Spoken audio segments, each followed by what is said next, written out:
नमस्कार साथियों, मैं रविंद्र सिंह खाती और आपका मेरे पेज में स्वागत है। साथियों, आप सबको पता है कि विधानसभा में ऐतिहासिक सत्र चल रहा है। काफी चर्चाएं हो रही हैं, हर विधायकों को अपनी बात रखने का मौका मिल रहा है और बहुत बेहतरीन तरीके से बात रखने का मिल रहा है। उत्तराखंड को पूरे 25 साल होने वाले हैं 9 नवंबर को और रजत जयंती के अवसर पर हर विधायक अपना अपना पक्ष रख रहे हैं। कल मैंने मुन्ना सिंह चौहान को भी सुना, जिसने पहाड़ के बारे में भी बहुत अच्छी बातें रखी, भाजपा विधायक। और कई ऐसे विधायक हैं जो प्रॉपर तरीके से अपनी बातों को रख रहे थे। मैं भी अपने विधायक की तलाश कर रहा था, तो आज हमारे विधायक गंगोली हाट के श्रीमान माननीय फकीरराम टमटा जी को भी बहुत बेहतरीन मौका मिला और मैंने पिथौरागढ़ विधानसभा के मयूख महर जी को भी बोलते हुए सुना, धामी जी को भी सुना। हमारे धारचूला के विधायक हरीश धामी जी ने भी बहुत अच्छी बात रखी। बिशन सिंह चौफाल जी ने भी बहुत अच्छी बात रखी। लेकिन मेरा सवाल फिर से वहीं पर आकर अटकता है, जिस प्रकार से पिथौरागढ़ विधायक मयूख महर जी ने सरकार की भी सराहना की, सरकार की सराहना करते करते उन्होंने देश के प्रधानमंत्री जी की भी सराहना की कि जब प्रधानमंत्री जी आदि कैलाश में यात्रा के लिए आए, तब से हमारे मुंशियारी का बहुत बड़ा एक्सप्लोर हुआ। पूरे पिथौरागढ़ जिलों का जो पिथौरागढ़ जिला है वो बहुत बढ़िया तरीके से एक्सप्लोर हुआ और भारत में हर कोई पहचानने लगा कि आदि कैलाश भी एक स्थान है जहां मुंशियारी के थ्रू जाया जाता है। तो बहुत अच्छी बात हमारे माननीय विधायक मयूख महर जी ने रखी। मयूख महर जी ने इसके अलावा पहाड़ के दर्द के बारे में भी रखा, अपने विधानसभा में जो परेशानियां हो रही है उसके बारे में भी रखा। सड़क, स्वास्थ्य से लेकर कई बातों पर उसने अहम बात रखी उस विधानसभा के पटल पर। दिल्ली बैंड में कई समय से, कई वर्षों से लगातार भू संकलन की शिकायत आती है और वो मार्ग हमेशा ही उसमें अड़चने आ जाती है और वो मार्ग हमेशा बंद हो जाता है बरसात के सीजन में। तो उस विषय पर भी अपनी बात को रखा और उसके अलावा महिला चिकित्सालय में भी उन्होंने कहा कि 4 मंजिला महिला चिकित्सालय बन गया है, लेकिन वहां लिफ्ट की व्यवस्था नहीं की गई है, जबकि उन्होंने मुख्यमंत्री पुष्कर सिंह धामी जी को इस बारे में अवगत करा दिया था। तो कई बात मयूख महर जी ने रखी, मुझे बेहद खुशी हुई।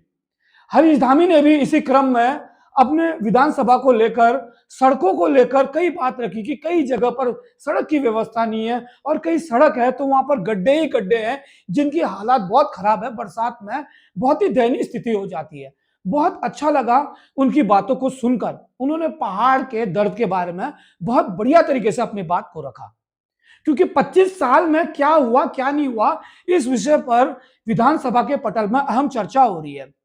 मैं कल से तरस रहा था कि हमारे माननीय विधायक फकीर राम जी भी अपनी बात को रखेंगे। फकीर राम जी भी आए, आपको मैं लिंक भेज दूंगा, आप उस लिंक में देख लीजिएगा। वो उस वीडियो की टाइमिंग क्या है, उस वीडियो की टाइमिंग भी बता दूंगा, स्क्रॉल करके आप उस वीडियो को भी देख लेना। हमारे विधायक जी ने भी बहुत अच्छी बात की। हमारे विधायक जी ने वही बात की कि वृद्धावस्था पेंशन दी, हमने ये दिया वो दिया, जबकि ये सब प्रकार के पेंशन हरीश रावत के कार्यकाल में लागू हो चुके थे। बेशक उस समय पेंशन की जो वैल्यू होगी वो थोड़ी बहुत कम होती होगी, वो आज बढ़ गई है। महिलाओं को, वृद्धा महिलाओं को पेंशन मिलती थी, वृद्धा पुरुष को नहीं मिलती थी। तो पति पत्नी को भी पेंशन मिलता है, उसका भी जिक्र किया। तो उन्होंने पता नहीं कितने 5-6 पन्नों का लाए थे, वो उसको लगातार निरंतर पढ़ रहे थे। बड़ा अच्छा लगा उन्होंने पढ़कर जो भी है बात बताया, लेकिन अपने मन से उन्होंने कोई बात नहीं करी। अगर वो अपने मन से बात करते तो हमें बेहद खुशी होती। अगर वो सरकार तो उन्हीं की है, सत्ता पक्ष की सरकार है, तो सरकार का बुराई करना तो बिल्कुल कहीं से कहीं तक उचित नहीं होता है। ये मैं भी समझता हूं, ये आप लोग भी समझता है, आप लोग भी समझ सकते हैं। मैं ये नहीं कह रहा हूं कि अपने सरकार के प्रति खुद ही विरोध में उतर जाए, लेकिन कम से कम ये तो कह सकते थे कि हमारे गंगोलीहाट विधानसभा को पूरे 25 साल हो गए हैं, लेकिन जो स्वास्थ्य सुविधाएं हैं वो आज भी वैसी की वैसी है जब हमारा प्रदेश बना था। और आज पूरे 25 साल हो गए, आज भी हमें डॉक्टरों का वहां पर अभाव है। अगर वो पीड़ा, इस बात का वो दर्द अगर बता देते तो कुछ बात ही और हो जाती। अगर वो एक बार ऐसा कह देते, मैं स्वास्थ्य संबंधित परेशान हो गया, मुझे गंगोली हाट या बेरीनाग चिकित्सालय में न दिखाकर मुझे हल्द्वानी जाना पड़ा, तो शायद हमारे मुख्यमंत्री धामी जी भी बैठे हैं वहां पर, वो खुद समझते, जिनका ससुराल ही गंगोली हाट चौनाला में है। उनका गृह जनपद पिथौरागढ़ है, उनका गृह निवास पिथौरागढ़ डीडी हाट में है। तो ये एक बड़ा दुख का विषय लगा। अगर हमारे माननीय विधायक फकीर राम टमटा जी स्वास्थ्य सुविधाओं के बारे में बता देते कि इन 25 सालों में हमारे गंगोली हाट को क्या मिला, अगर ये बता देते तो बड़ा मजा आ जाता।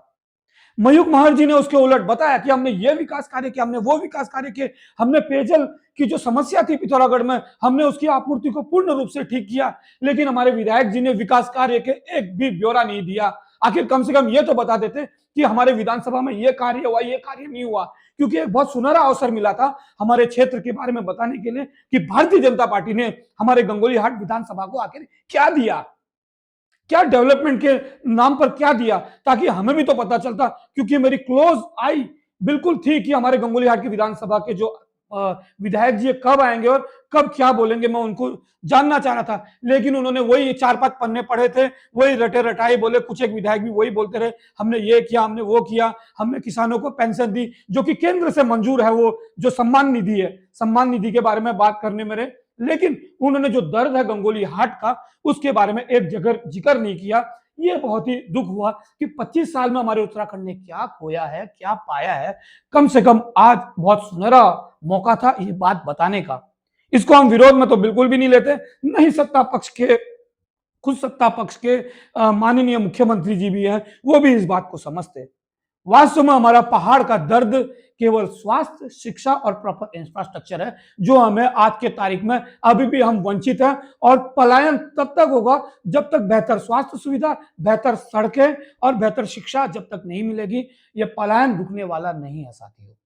धन्यवाद।